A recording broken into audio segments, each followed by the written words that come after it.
হযরত আবু বকর সিদ্দিক এই কথাটা শোনার সাথে সাথে কোনো প্রশ্ন না করে, কোনো রকম কোনো কিছু জিজ্ঞাসা না করে হযরত আবু বকর সিদ্দিক বলতে লাগলেন, ইয়া রাসূলুল্লাহ, হাবিবাল্লাহ, এই প্রচারের তো আমি অপেক্ষায় ছিলাম, কবে আপনি প্রচারটা করবে?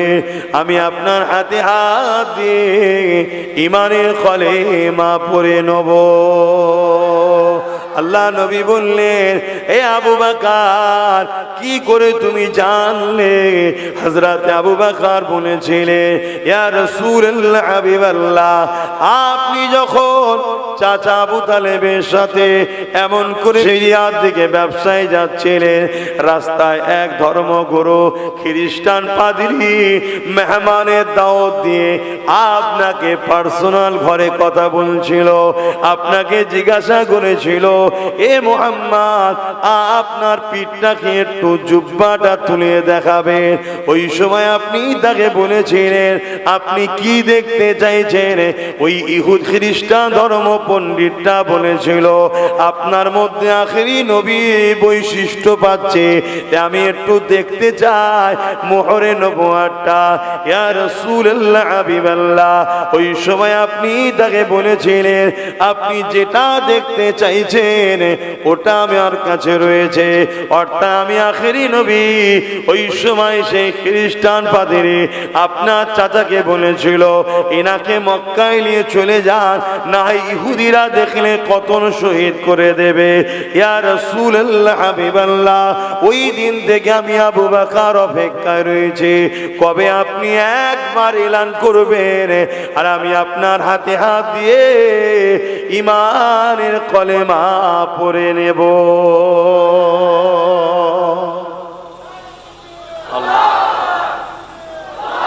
আল্লাহ নবী একদিন কাবা শরীফ তওয়াফ করছিলেন।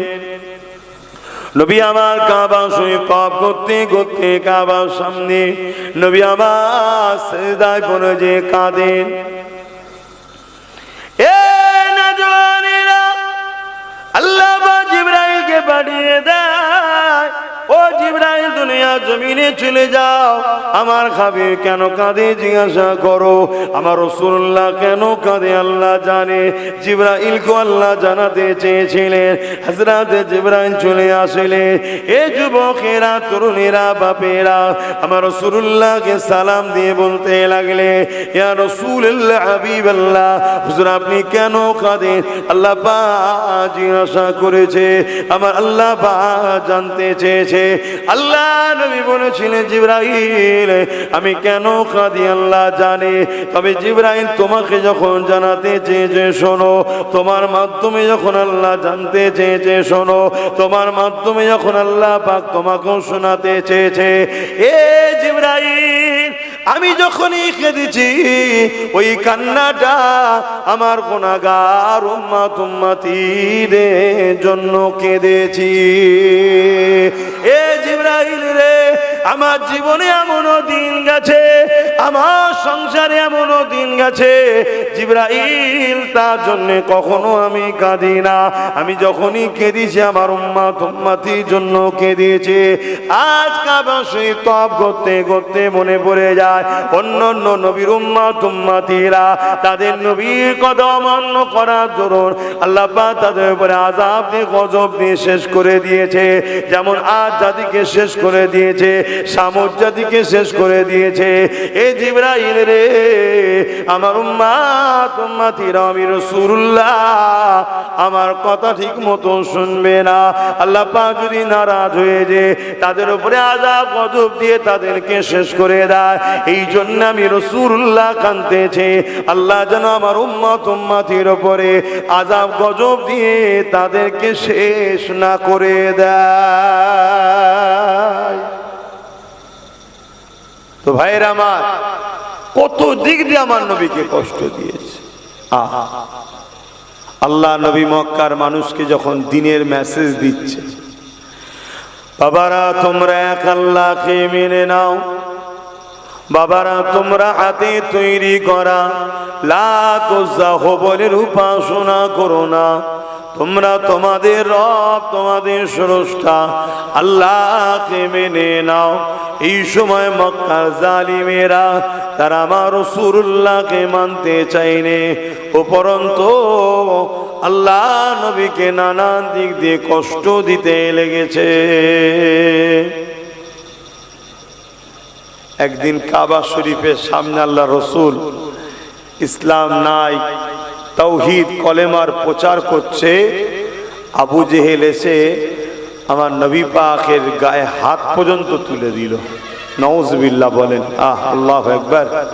যাকে না বানালে কুল কায়নাত বানাতো না, সেই নবী পাকের গায়ে হাত তুলে দিয়েছে। তাহলে হক কথা বললে যদি গায়ে হাত কেউ তোলে, এতে দুঃখ পাবার তো কিছু নেই। আমার রাসূলুল্লাহর গায়ে হাত উঠে গেছে। এ না জওয়ানেরা, আল্লাহ নবী মনে দুঃখে কষ্টে নবী আমার চোখের পানি ফেলতে ফেলতে হুজরা মোবারকে চলে আসলেন। আমার রাসূলুল্লাহ কাঁদতে লেগেছে। আমার আল্লাহ আওয়াজ দিয়ে দিলে, আমার হাবিব আপনি কাঁদবেন না, আপনি একবার বলুন এদেরকে নেস্তেনাবুদ করে দেব। আমার রাসূলুল্লাহ বলতে লাগলেন, ও রব্বি আল্লাহ পাক, এরা আমাকে মেরেছে, এর থেকে বড় দুঃখ এরা আপনাকে কেন চিনতে পারছে না, এরা আপনাকে কেন মানে না, আপনি এদেরকে বানিয়েছেন। আমার আল্লাহ বললেন, হাবিব কেউ আমাকে মানুক চায় না মানুক, এতে আমি আল্লাহ আমার কোনো ক্ষতি হবে না। আমার হাবিব তাম পৃথিবী মানুষ যদি আমাকে নাও মানে, আপনি তো আমাকে মানেন। অবশ্যই আমার রাসূলুল্লাহ বলতে লাগলেন, আশহাদু আল্লা ইলাহা ইল্লাল্লাহ, আল্লাহ পাক আমি সাক্ষী দিচ্ছি আপনি ছাড়া কোনো ইলাহ নাই। সঙ্গে সঙ্গে আমার আল্লাহ বললে, আমার হাবিব তাম পৃথিবী মানুষ যদি আপনাকে নাও মানে, আমি আল্লাহ সাক্ষী দিচ্ছি ও আশহাদু আন্না মুহাম্মাদান আবদুহু ওয়া রাসূলুহু, আপনি আমার বান্দা ও রাসূল মুহাম্মদ। কে মানবে না মানবে এতে আপনারও কিছু যায় আসে না, আমারও কিছু যায় আসে না। কিন্তু রাসূল আমাদেরকে এত ভালোবাসে, পরের দিন আল্লাহ নবী আবার বেরিয়েছে, কিন্তু কেউ মানতে চাইছে না। আসার সময় যখন ফিরে আসছে মনে দুঃখ করে, হযরতে আবু বকর সিদ্দিকীর সঙ্গে দেখা হয়েছে। তখন শুধু আবু বকর ছিল। আল্লাহ নবী নূর নবী দয়া নবী সঙ্গে দেখা হয়েছে। আল্লাহ নবী বলছে, আবু বকর কেউ তো আমার কথা শুনছে না, আপনি কি আমার কথা শুনবেন? হযরতে আবু বকর সিদ্দিক জিজ্ঞেস করছে, হুজুর আপনি কি বলছেন? আল্লাহ নবী বললেন, লা ইলাহা ইল্লাল্লাহ আনা মুহাম্মদ रसूलुल्लाह, अल्लाह के सिवा दूसरा कोई माबूद नहीं, मैं मोहम्मद अल्लाह के रसूल हूँ। এটা মানবে? হযরত আবু বকর সিদ্দিক এই কথাটা শোনার সাথে সাথে কোনো প্রশ্ন না করে, কোন রকম কোনো কিছু জিজ্ঞাসা না করে হযরত আবু বকর সিদ্দিক বলতে লাগলেন, ইয়া রাসূলুল্লাহ হাবিবাল্লাহ, এই প্রচারের তো আমি অপেক্ষায় ছিলাম, কবে আপনি প্রচারটা করবে? আমি আপনার হাতে হাত দিয়ে ঈমানের কলেমা পড়ে নেব। আল্লাহ নবী বললেন, এ আবু বকর কি করে তুমি জানলে? হযরত আবু বকর বলেছিলেন, ইয়া রাসূলুল্লাহ হাবিবাল্লাহ, আপনি যখন চাচা আবু তালেবের সাথে এমন করে সিরিয়ার দিকে ব্যবসায় যাচ্ছিলেন, রাস্তায় এক ধর্মগুরু খ্রিস্টান পাদ্রী মেহমানের দাওয়াত দিয়ে আপনাকে পার্সোনাল ঘরে কথা বলছিল, আপনাকে জিজ্ঞাসা করেছিল এ মুহাম্মদ আপনার পিঠটাকে একটু জুব্বাটা তুলে দেখাবেন। ওই সময় আপনি তাকে বলেছিলেন আপনি কি দেখতে চাইছেন? ওই ইহুদ খ্রিস্টান ধর্ম পণ্ডিতটা বলেছিল আপনার মধ্যে আখেরি নবী বৈশিষ্ট্য পাচ্ছে, আমি একটু দেখতে চাই মোহরে নবুয়তটা। ইয়া রাসূলুল্লাহ হাবিবাল্লাহ, ওই সময় আপনি তাকে বলেছিলেন আপনি যেটা দেখতে চাইছেন ওটা আমার কাছে রয়েছে, অর্থাৎ আমি আখেরি নবী। ওই সময় সেই খ্রিস্টান পাদ্রী আপনার চাচাকে বলেছিল এনাকে মক্কায় নিয়ে চলে যান, না ইহুদিরা দেখলে কতল শহীদ করে দেবে।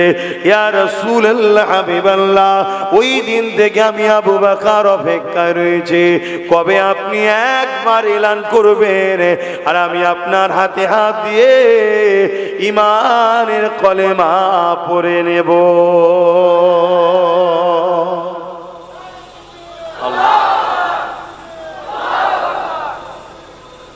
আপনার একটু সরে সরে আসেন না, রশি পড়তে পড়তে আসেন। আল্লাহুম্মা সাল্লি আলা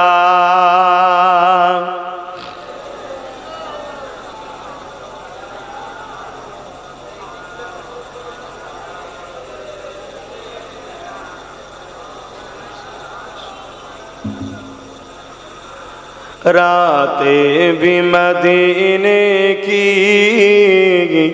बातें भी मदीने की, रातें भी मदीने की, बातें भी मदीने की, जीने में ये जीना है क्या बात है जीने की। अरसा हुआ तैबा की जिस गलियों से गुजरे, अरसा हुआ तैबा की जिस गलियों से गुजरे, इस वक्त भी गलियों से खुशबू है पसीने की, रातें भी मदीने की, बातें भी मदीने की, जीने में जीना है क्या बात है जीने की। तारीफ के लायक जब अल्फाज नहीं निकलते, तारीफ के जायक जब अल्फाज नहीं निकले, तारीफ करे कोई किस तरह मदीने की, तारीफ करे कोई किस तरह मदीने की, रातें भी मदीने की, बातें भी मदीने की, जीने में जीना है क्या बात है जीने की। ओ अपने निगाहों से दीवाना बनाते हैं, आरो जोरे बोलो। আমার নবী যার দিকে একবার তাকিয়েছে সে দুনিয়া আখিরাতের বাদশাহী পেয়ে গেছে, জোরে বলুন সুবহানাল্লাহ।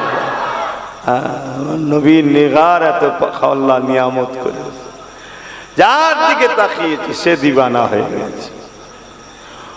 ओ अपने निगाहों से दीवाना बनाते हैं, ओ अपने निगाहों से मस्ताना बनाते हैं, ज़हमत भी नहीं देते मैं खार को पीने की, रातें भी मदीने की, बातें भी मदीने की, जीने में जीना है, क्या बात है जीने की।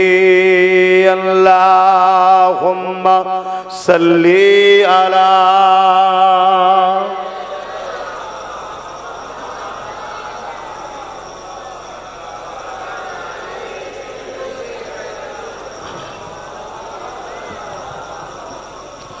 মুসলমানের ছেলে মেয়েরা, তরুণেরা, এ নবী পাকের প্রেমিকেরা, আল্লাহ নবী কতটা কষ্ট করে দিন ইসলামকে কায়েম করেছে। আল্লাহ নবীর জীবনে এমনও দিন গেছে, আল্লাহ নবীকে মক্কার মুশরিক জালিমেরা শহীদ করে দিবার জন্য খুঁজছে। আমার নবী পাহাড়ে চলে গেছে, গাছের পাতা ফলমূল খেয়ে জীবন ধারণ করে, এবং নবী আমার এমন করে রাত্রিরে গোপনে গোপনে আল্লাহ পাকের তৌহিদের বাণী এমন করে মানুষের কাছে দিতেছে। আজ আমরা সহজে পেয়েছি ইসলাম, আমাদের গুরুত্ব না ইসলাম নেই। আমাদের ছেলেরা ইসলাম থেকে অনেক দূরে সরে যাচ্ছে, কেন? সহজে পেয়েছি। যে কোনো জিনিস সহজে পেলে তার গুরুত্ব থাকে না।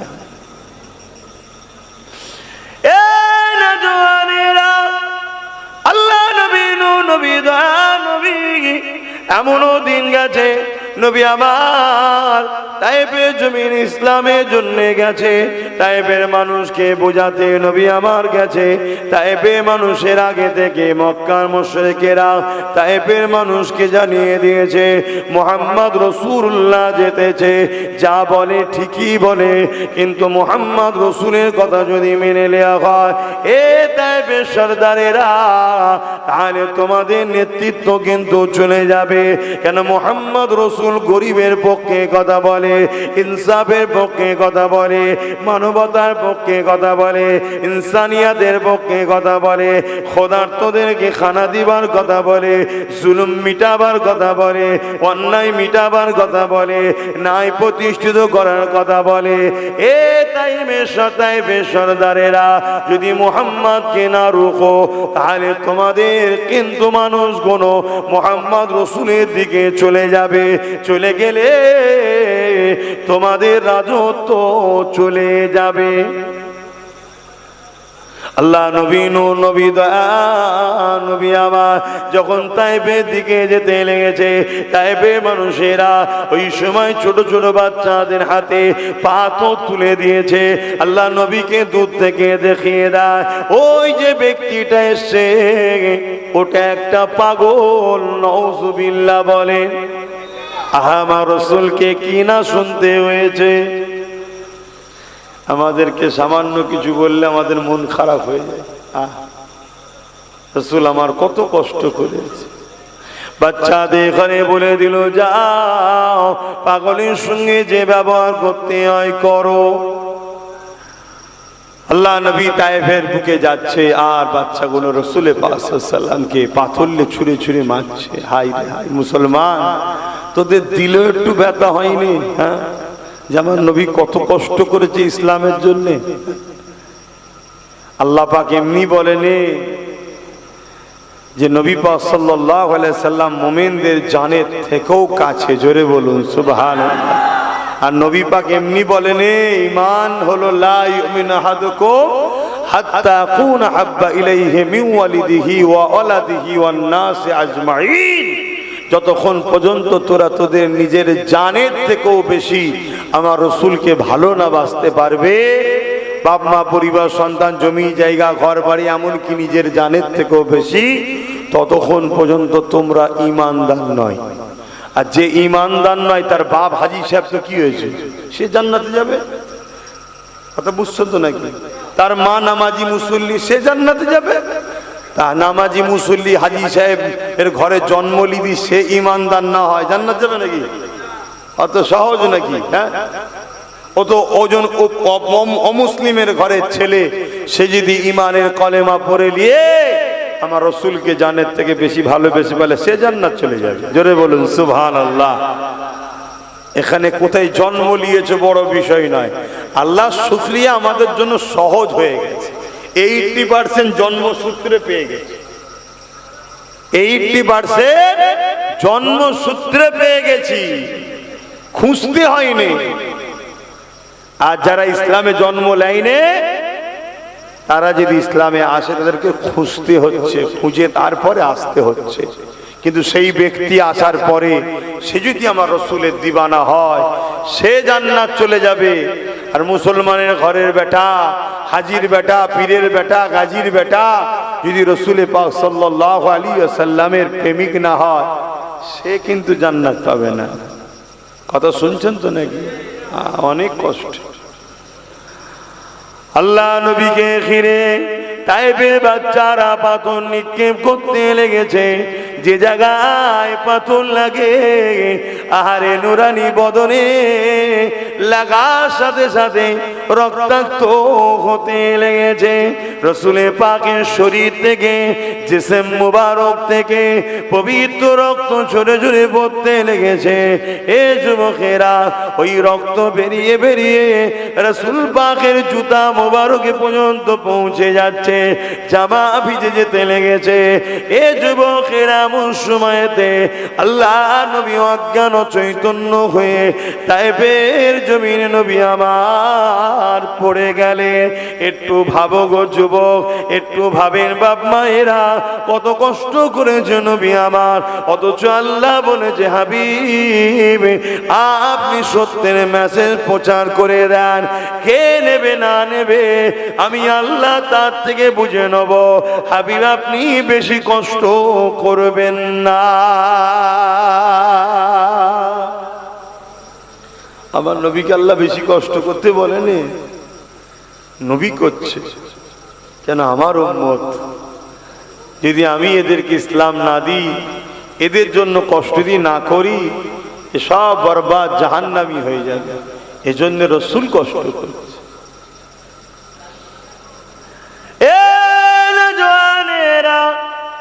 আল্লাহ নবী এমন করে দেখা যায় তাইফের জমিনেতে অজ্ঞান চৈতন্য হয়ে পড়ে গেলে আল্লাহ পাকের ফেরেশতারাও কাঁদতে লেগেছে। এদিকে বেঈমানের সরদারেরা, তাইফের লিডার নেতারা, তারা আগিয়ে এসে আমার রসুলের পাকের নাকে হাত দিয়ে দেখছে মুহাম্মদ রসুল মারা গেছে না বেঁচে আছে। তারা এসে মনে করেছে আল্লাহ নবী ইন্তেকাল হয়ে গেছে। বেঈমানেরা এই অবস্থাতেও রাসূলুল্লাহর উপরে লাঠির আঘাত করতে লেগেছে। এ যুবকেরা, আমার নবী পাক কতটা কষ্ট করেছে শোনো। তোমাকে আমাকে ইনসাফ চিনাবে বলে, তোমাকে আমাকে নাই দেবে বলে, তোমাকে আমাকে বাঁচাবে বলে নারীদের ঘরে জ্যান্ত জ্যান্ত পুঁতে দিত, নারীদের অধিকার দেবে বলে এতিমদের ঘরে মানুষ মেরে দিত, এতিমদেরকে বাঁচাবে বলে এই জমিন ও আখিরাতে বাঁচাবার জন্য আল্লাহ নবী কত কষ্ট করেছে। আজকে মুসলমান ঘরের ছেলে হয়ে সেই নবীর মাহফিলে বসতে যদি তোমাদেরকে বারবার মনে হয়, বলতে হয় এই মুসলমানের ওপরে লানত হওয়াই দরকার আছে। কথা বুঝছেন তো নাকি? তাদের উপরে লানত হওয়াই দরকার যে তোরা কত নিকৃষ্ট হলি। হ্যাঁ আব্বা বলবেন আমার কথা কি করা হচ্ছে নাকি? তোরা কত নিকৃষ্ট হয়ে গেলি। আল্লাহ কোরআনে এমনি বলেনে, আল্লাহ কোরআনে এমনি ঘোষণা করেনে যে মানুষের মধ্যে এমন মানুষ আছে যারা চতুষ্পদ জন্তুর থেকেও নিকৃষ্ট। আল্লাহ এমনি বলেনে, যেদের কান থাকতেও ইলা কালা, চোখ থাকতো কানা, মুখ থাকতো বুবা, পা থাকতো হকের পক্ষে চলতে চাইলে। আল্লাহ এমনি বলেন, এই জন্যই বলেছে। এ নওজওয়ানেরা, নবী আমার অজ্ঞান হয়ে তাইফের জমিনে রয়েছে। এমন সময় ফেরেশতারা আল্লাহ পাকের কাছে আরজু করতে লেগেছে, ও রব্বি আল্লাহ পাক, আপনার হাবিবের উপরে এত জুলুম হচ্ছে আল্লাহ, আল্লাহ পাক আপনি খামোশ কেন আল্লাহ? আপনি তো আপনার হাবিবকে সব থেকে বেশি ভালোবাসে, আল্লাহ পাক আপনি খামোশ কেন আল্লাহ? আল্লাহ আপনি তায়েফবাসীকে মেরে দেন আল্লাহ, আল্লাহ আপনি আযাব দেন, ওদেরকে শেষ করে দেন। আমার আল্লাহ পাক জিবরাইলকে ডাক দিলে, এ জিবরাইল দুনিয়া জমিনে যাও, পাহাড় চালক ফেরেশতাকে সাথে করে নিয়ে যাও, যে আমার হাবিবকে সালাম দেবে, আমার হাবিবকে সালাম দিবার পর আমার হাবিবকে বলবে আল্লাহ পাক পাহাড় চালক ফেরেশতা পাঠিয়েছে, যদি আপনি একবার ইজাজত দেন দুই পাহাড়কে এক জায়গায় করে তায়েফবাসীকে বীজখানে চেপে মেরে দেওয়া হবে, নয় পাহাড়কে শূন্যে তুলে নিয়ে তায়েফবাসীর উপরে চাপিয়ে দিয়ে মেরে দেওয়া হবে। আমার হাবিবকে একবার জিজ্ঞাসা করো, এ জিবরাইল আমি ইজাজত দিয়ে দিলাম, যাও চলে যাও। হযরতে জিবরাইল আলাইহিস সালাম চলে আলে এবং পাহাড় চালক ফেরেশতাও সাথে চলে আসলে আল্লাহ নবী নূহ নবী দয়া নবীর কাছে এসে হযরতে জিবরাইল আলাইহিস সালাম রাসূল পাকের শরীর থেকে পাথরের আঘাতের জায়গাগুলোকে ক্ষতগুলোকে পরিষ্কার করে। এই সময় রাসূলুল্লাহর হোশটা এসে যায়, আল্লাহ নবীকে সালাম দিয়ে বলে, ইয়া রাসূলুল্লাহ হাবিবাল্লাহ, আল্লাহ পাক পাহাড় চালক ফেরেশতা পাঠিয়েছে, একবার আপনি হুকুম করেন, আল্লাহর পক্ষ থেকে ইজাজত হয়ে গেছে, শুধু আপনি ইশারাটা দেন, তায়েফবাসীকে সম্পূর্ণ চাপা দিয়ে মেরে দেওয়া হবে। আল্লাহ নবী সঙ্গে সঙ্গে তায়েফের জমিনে দুটো হাত তুলে এমন করে আল্লাহ পাকের কাছে ফরিয়াদ করে, ও রব্বি আল্লাহ, আপনি পাহাড় চাপিয়ে এদেরকে মেরে দেবেন না, এরা আমাকে চিনতে পারেনি, তাই আমার উপরে আঘাত দিয়েছে। হে আল্লাহ, আমি মুহাম্মদ সাল্লাল্লাহু আলাইহি ওয়াসাল্লাম আশা করি এদের ছেলে ছেলে একদিন আমাকে চিনতে পেরে গিয়ে আমি মুহাম্মদ রাসূলের জন্য জান মাল সব কিছুই কুরবান করে দেবে। আরো জোরে বলুন সুবহান।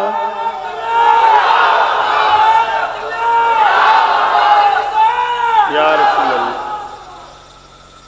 আল্লাহ পাক আওয়াজ দিচ্ছে, জিবরাইল আমার হাবিবকে আমি যা ভালোবাসি কেউ অতটা ভালোবাসতে পারবেও না, আর আমার হাবিব কুল কায়নাতকে একদিকে রাখো, আমার হাবিবকে একদিকে রাখো, আমি আল্লাহ আমার হাবিবকে সবকিছুর আগে বেশি ভালোবাসি। জোরে বলুন সুবহানাল্লাহ। তারপরও কেন মারিনি জিবরাইল বুঝতে পারছো? আমি যদি মারি আমার হাবিব কষ্ট পাবে, আমি হাবিবের কষ্ট দেব না বলেই আজকে তাদেরকে মেরে দিইনি, নচেত এদেরকে আমি কবেই মেরে দিতাম। আমার হাবিবকে যেদিন এরা আঘাত দিয়েছিল প্রথম কাবায়, সেদিনই এদেরকে শেষ করে দিতাম, কিন্তু আমার হাবিব মারলে কষ্ট পাবে। এ ভাইরা, আজও আমাদেরকে আল্লাহ মেরে দিত, আমরা আজ যা করছি আল্লাহ আমাদেরকে কবে দুনিয়া ধ্বংস করে দিত। আজও যে দুনিয়া ধ্বংস করেনি, আল্লাহ আজও আমাদের উপরে যে আযাব দেয়নি, এটাও মুহাম্মদ রাসূলের সাদকায়। জোরে বলুন সুবহানাল্লাহ। আমার নবী পাক কষ্ট পাবে, তাই আমার নবীর কাছে আল্লাহ ওয়াদা করেছে। আল্লাহ নবী একদিন কাবা শরীফ তওয়াফ করছিলেন, নবী আমার কাবা শরীফ তওয়াফ করতে করতে কাবার সামনে নবী আমার সিজদায় পড়ে যে কাঁদেন। এ নওজওয়ানেরা, আল্লাহ পাক জিবরাইলকে পাঠিয়ে দেয়, ও জিবরাইল দুনিয়া জমিনে চলে যাও, আমার হাবিব কেন কাঁদে জিজ্ঞাসা করো। আমার রাসূলুল্লাহ কেন কাঁদে আল্লাহ জানে। জিবরাইলকে আল্লাহ জানাতে চেয়েছিলেন। হযরত জিবরাইল চলে আসলেন। এ যুবকেরা, তরুণেরা, বাপেরা, আমার রাসূলুল্লাহকে সালাম দিয়ে বলতে লাগলে, ইয়া রাসূলুল্লাহ, হাবিবাল্লাহ, হুজুর আপনি কেন কাঁদেন? আল্লাহ পাক জিজ্ঞাসা করেছে, আমার আল্লাহ পাক জানতে চেয়েছে। আল্লাহ নবী বলেছিলেন, জিবরাইল আমি কেন কাঁদি আল্লাহ জানে, তবে জিবরাইল তোমাকে যখন জানাতে চেয়েছে শোনো, তোমার মাধ্যমে যখন আল্লাহ জানতে চেয়েছে শোনো, তোমার মাধ্যমে যখন আল্লাহ পাক তোমাকেও শোনাতে চেয়েছে। এ জিবরাইল, আমি যখনই কেঁদেছি ওই কান্নাটা আমার গুনাহগার উম্মত উম্মতীদের জন্য কেঁদেছি। এ জিবরাইল রে, আমার জীবনে এমনও দিন গেছে, আমার সংসারে এমনও দিন গেছে, জিবরাইল তার জন্য কখনো আমি কাঁদি না। আমি যখনই কেঁদেছি আমার উম্মত উম্মতীর জন্য কেঁদেছি। আজ কাবাসে তওয়াফ করতে করতে মনে পড়ে যায় অন্য অন্য নবীর উম্মত উম্মতীরা তাদের নবীর কথা অমান্য করার দরুন আল্লাহ পাক তাদের উপরে আযাব দিয়ে গজব দিয়ে শেষ করে দিয়েছে। যেমন আদ জাতিকে শেষ করে দিয়েছে, সামুদ জাতিকে শেষ করে দিয়েছে। এ জিবরাইল রে, আমার উম্মত উম্মতীরা, আমি রাসূলুল্লাহ আমার কথা ঠিক মতো শুনবে না। আল্লাহ পাক যদি নারাজ হয়ে যে তাদের উপরে আযাব গজব দিয়ে তাদেরকে শেষ করে দেয়, এই জন্য আমি রাসূলুল্লাহ কাঁদতেছি, আল্লাহ যেন আমার উম্মত উম্মতীর উপরে আযাব গজব দিয়ে তাদেরকে শেষ না করে দেয়। আল্লাহ নবী আমাদেরকে কত ভালোবাসেন, কত স্মরণ করে। দেখো, আদ জাতিকে শেষ করে দিয়েছে, সামুদ জাতিকে শেষ করে দিয়েছে, লূত নবী উম্মতদের আল্লাহ পাথর বানিয়ে দিয়েছে। আজও গেলে সেই এলাকাতে দেখা যায় সব মানুষগুলো পাথর হয়ে দাঁড়িয়ে আছে। কথা বুঝে আসছে? আল্লাহ পাক এত ভয়ানক ভয়ানক আযাব দিয়ে উম্মত, এক একটা নবীর উম্মতকে পুরো শেষ করে দিয়েছে। আজ আমরা কি করতে বাদ দিয়েছি? 100-র মধ্যে 95টা ছেলে নামাজ পড়েনি, 100-র মধ্যে 95টা মেয়ে নামাজ পড়েনি, আবার যুবক যুবতী। আল্লাহ পাক তারপরও আমাদের খাবার কিন্তু এখনো কেড়ে লাইনি। তার মানে এমনটা নয় যে আল্লাহ আমাদের ছেড়ে দিয়েছে, শুধুমাত্র আমার নবীর খাতির আমাদেরকে আযাব দেয়নি আল্লাহ। নামাজ কাজা, রোজা কাজা এ তো হচ্ছে, গান যাত্রা ফাংশন সব চলছে। আবার অপর দিকে এর সাথে সাথে মুসলমানই এখন সব থেকে বড় ইসলামের দুশ্মন হয়ে দাঁড়িয়েছে। আমরা সেই সব শক্তিকে জিতাই, যে সব শক্তি ইসলামকে মিটাতে চাইছে, আমরাই তো করছি। তাদের হয়ে লড়াই তো আমরা করি, তাদের হয়ে বুথ দখল তো আমরাই করি। যারা আমাদের লড়াই জিতে গিয়ে কে বোল্ডুজার দিয়ে মাদ্রাসা ভাঙে, কেউ মাদ্রাসার শিক্ষক বন্ধ করে দেয়, কে আবার বলে কোরআন শেষ হবে তো আমার উন্নতি শেষ হবে না। এসব জালিমদের ঘরে আমরাই তো জিতাই বারবার। কি ভুল বলছি নাকি? আল্লাহ পাক ছাড় দিয়েছে, ছেড়ে দেয়নি। এখনো বুঝুন, যেদিন ধরবে পাকড়াও করবে সেদিন আর কেউ বাঁচাতে পারবে না। আল্লাহ পাক বললেন, আমার রাসূল যখনই কেঁদেছেন, আমার যখনই নবী আমার এই কথাটা বললেন, আল্লাহ পাক আওয়াজ দিয়ে দিলে, আমার হাবিব আপনি কাঁদবেন না। আমি আল্লাহ পাক দুনিয়ায় ততদিন পর্যন্ত আযাব গজব দিয়ে দুনিয়াকে শেষ করব না, যতদিন পর্যন্ত দুনিয়া জমিনে একটা উম্মত উম্মতি আপনার দিল থেকে আমাকে ডাকবে, দিল থেকে আমাকে পেয়ার করবে, দিল থেকে আমাকে মোহাব্বত করবে, দিল থেকে আপনাকে ডাকবে, দিল থেকে আপনাকে মোহাব্বত করবে। আমার হাবিব, তার খাতিরে আমি আল্লাহ দুনিয়া জমিনে আযাব গজব দিয়ে শেষ করব না। এই যুবকেরা শুনে রেখে দাও, এই জমিনে যারা আল্লাহ ওয়ালা আছে, এই জমিনে যারা নবীর গোলাম প্রেমিক আছে, তাদের জন্যই আজ আযাব গজব আল্লাহ দিয়ে দুনিয়াকে শেষ করে দেয়নি। তবে মনে রেখে দিও, এমন একটা দিন আসবে যেদিন এই জমিনের উপরে একজনও আল্লাহ দিল থেকে ডাকা থাকবে না, একজনও নবীকে মানা দিল থেকে থাকবে না। সেই দিনেতে আল্লাহ আযাব গজব দিয়ে এই দুনিয়াকে আল্লাহ ফানা করে দেবে। শুনছেন তো নাকি? আপনি ভাববেন সেদিন হয়তো অনেক দেরি আছে। আরে দিল থেকে ডাকার কথা, দিল থেকে আর মুখ থেকে ডাকা এক নয়। আল্লাহ নবী বলেছে আখরি জামানায় মসজিদ ভর্তি নামাজি থাকবে, একটাও ঈমানদার থাকবে না। শুনছেন তো নাকি? কোটি কোটি মুসলমান থাকবে, দিল থেকে ডাকা একটাও থাকবে না। আমরা ভাববো হয়তো এখন অনেক বাকি আছে দুনিয়া শেষ হতে। কেন? আমরা দেখছি 250 কোটির উপরে মুসলমান রয়েছে। আর 250 কোটি মুসলমান তো দেখছো দিল থেকে ডাকা কটা আছে? যদি দিল থেকে ডাকার হতো তাহলে ওয়াকফ কালা কানুন কেন্দ্র সরকারের করার সাহস হতো না। তারা তো বুঝতে পেরেছে এরা নামে তালপুকুর ঘটি ডোবে না, এদের মধ্যে কি সালাউদ্দিন আছে নাকি?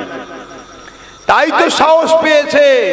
এরা তো জানে যে বাবরি মসজিদ যেমন পয়সা দিয়ে কিনে নিয়েছি, ও কিছু দালাল মোল্লা মলি সাহেবকে ঠিক পয়সা দিয়ে সেটিং করে নেবো, ওয়াকফ আন্দোলন এমনি বন্ধ হয়ে যাবে। বন্ধ হয়েছে না হয়নি? ওয়াকফ আন্দোলন হচ্ছে, কথা বলো।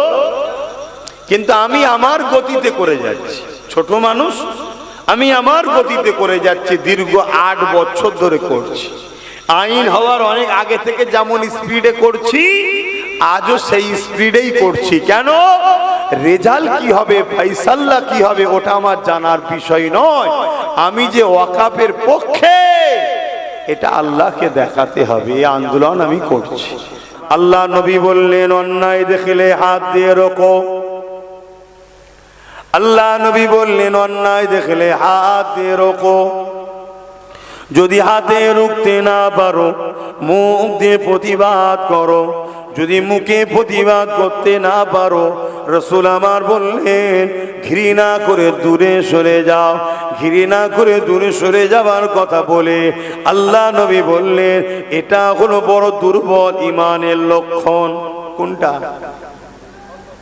ঘৃণা করে সরে যাওয়াটা কি দুর্বল ঈমানের লক্ষণ।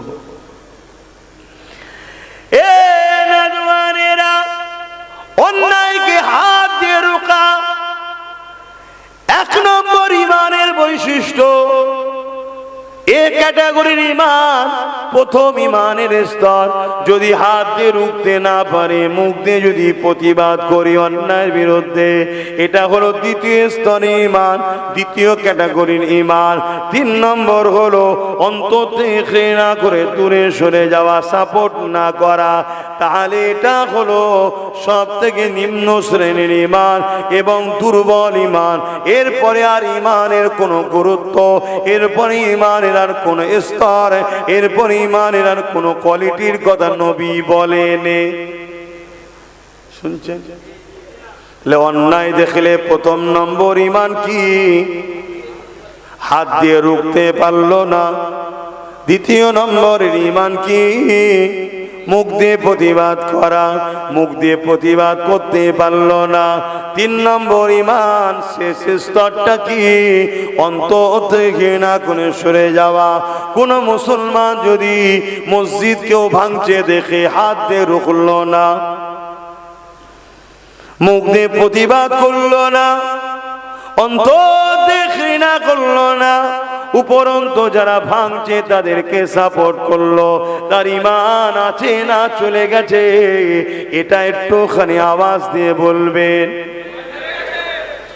এ যুবকেরা, আজ কেন্দ্র সরকার কালা কানুন তৈরি করছে, জোর করে ক্ষমতা দেখিয়ে 2025 সংশোধন আইন, কালা কানুন, ওয়াকফ সংশোধন আইন, জানেন তো নাকি?